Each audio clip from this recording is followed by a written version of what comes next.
어제 비트코인뿐만 아니라 대부분 코인이 큰 폭으로 하락을 했습니다. 하락한 이유가 명확히 이거다 저거다 할 수는 없지만 대략 생각해 볼 수 있는 부분이 몇 가지 있습니다. 먼저 미국 연준이 금리를 내리긴 했지만 추가 완화에는 선을 그으면서 시장 분위기가 매파적으로 바뀌었고 달러 강세가 나오면서 위험 자산이 전반적으로 약세를 보였습니다. 여기에 SEC가 ETF 심사 기한을 또 미루면서 투자 심리가 위축됐고 실제 현물 ETF에서도 자금이 빠져나갔어요. 그리고 채굴자들이 비용 부담 때문에 물량을 계속 내다 팔고 있는 점도 하방 압력으로 작용한 듯 보입니다. 그래서 선물 시장에서는 하루 만에 약 17억 달러 정도 규모의 롱 포지션이 청산됐는데 이것 때문에 낙폭이 더 커진 것 같아요. 제가 소통방과 네이버 카페에는 대략 9월 초부터 단기 상승 이후 하락에 대한 시나리오를 말해드렸습니다.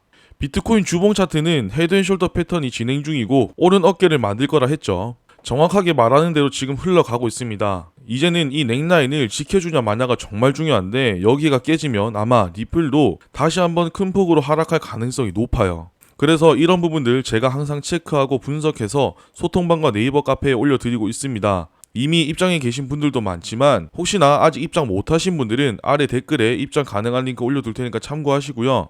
자, 이번 영상에서는 리플이 발표한 새로운 로드맵을 이야기해보려고 합니다. 이번 키워드도 역시나 기관인데 은행, 자산운용사 같은 대형 금융기관들이 XRP 레저를 실제로 활용할 수 있도록 준비된 내용이에요. 규제 대응이나 자금 운용, 그리고 거래 기밀성 같은 부분들을 구체적으로 제시했습니다. 이게 무슨 내용인지 지금부터 하나씩 체크해보도록 할 거고요. 그 전에 구독, 좋아요 한 번씩 눌러주시고요. 알림 설정까지 해두시면 제가 올려드리는 영상에 대한 소식을 보다 빠르게 받아보실 수 있습니다.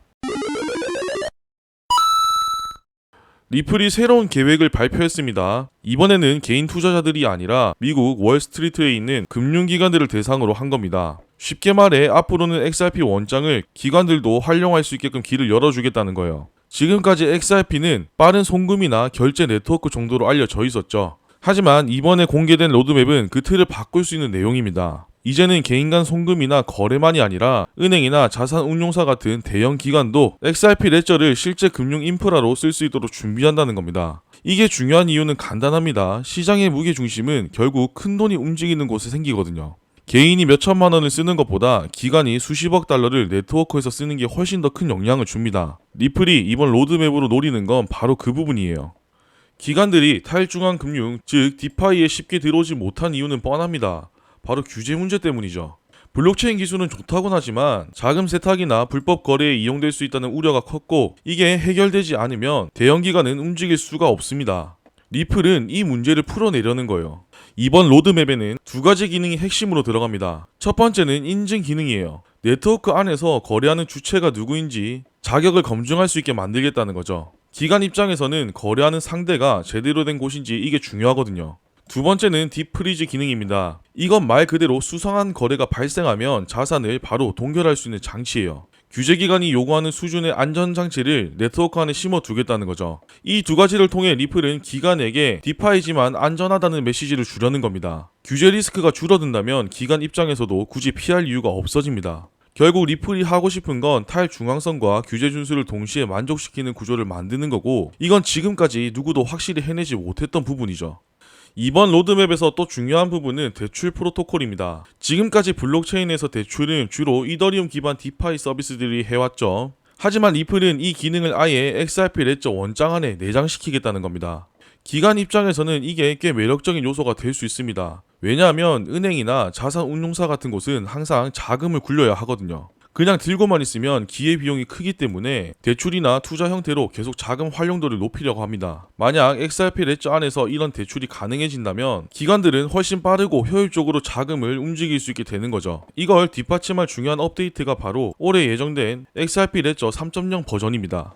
이 버전이 네이티브 대출 프로토콜의 기반이 될 거라고 리플은 설명하고 있어요. 즉 송금과 결제에서 출발했던 XRP 원장이 이제는 기관 자금 운용 플랫폼으로 확장되는 단계에 들어간다는 얘기죠.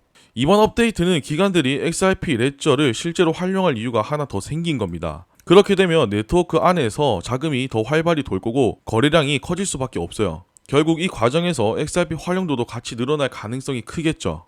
기관이 블록체인에 쉽게 들어오지 못했던 또 다른 이유가 하나 더 있습니다. 거래 내역이 전부 공개된다는 점이에요. 은행이나 자산운용사가 대규모 거래를 할 때 그 정보가 외부에 고스란히 노출되면 곤란해지겠죠. 경쟁사나 시장 참여자들이 전략을 파악할 수도 있고 보안 문제도 생깁니다. 리플이 여기에 제시한 해법이 JKP라고 하는 영지식 증명과 기밀 다중 경로 트랜잭션입니다. 영지식 증명은 거래가 유효하다는 사실만 증명하고 구체적인 내용은 숨길 수 있는 기술이고요. 다중 경로 트랜잭션은 거래를 여러 갈래로 쪼개서 처리하기 때문에 누가 누구와 거래했는지 추적하기 어렵게 만드는 기술이에요. 이 기술이 도입되면 기관 입장에서는 훨씬 부담이 줄어듭니다. 규제는 지키면서도 민감한 거래 내역은 외부에 노출되지 않으니까요. 결국 리플은 투명성과 기밀성이라는 상반된 요구를 동시에 만족시키려고 하는 겁니다. 이런 기능들이 들어가면 기관들이 XRP 레저를 실제 업무에 도입할 명확한 이유가 하나 더 생기게 되겠죠. XRP 레저는 지금 실제로 월간 스테이블 코인 거래가 10억 달러 이상 이뤄지고 있습니다. 원화로 약 1조 3천억 정도 되는 규모예요. 이 정도 수치면 네트워크가 실제로 쓰이고 있다는 게 명확하게 드러납니다. 아직 기간이 본격적으로 들어오기 전인데도 이런 거래가 발생하고 있다는 건 이미 안정적으로 돌아가고 있다는 의미로 보일 수 있어요. 그래서 이 수치는 실제로 쓰이고 있다는 걸 보여주는 중요한 지표가 되기도 합니다. 기관 입장에서 보면 새로운 플랫폼에 들어가는 게 아니라 이미 돌아가고 있는 인프라에 참여하는 거다 보니 위험 부담이 훨씬 적죠. 또 거래량이 많다는 건 유동성이 충분하다는 의미이기도 합니다. 유동성이 확보돼야 기간이 들어왔을 때 원하는 규모로 자금을 움직일 수 있거든요. XRP 레저는 이번 로드맵이 발표되기 전부터 이미 성과를 보여주고 있습니다. 월간 거래 규모가 10억 달러를 넘고 있다는 사실 자체가 근거죠. 그래서 기관 입장에서는 아직 시도하지 않은 계획이 아니라 실제로 돌아가는 결과를 보고 판단할 수 있습니다.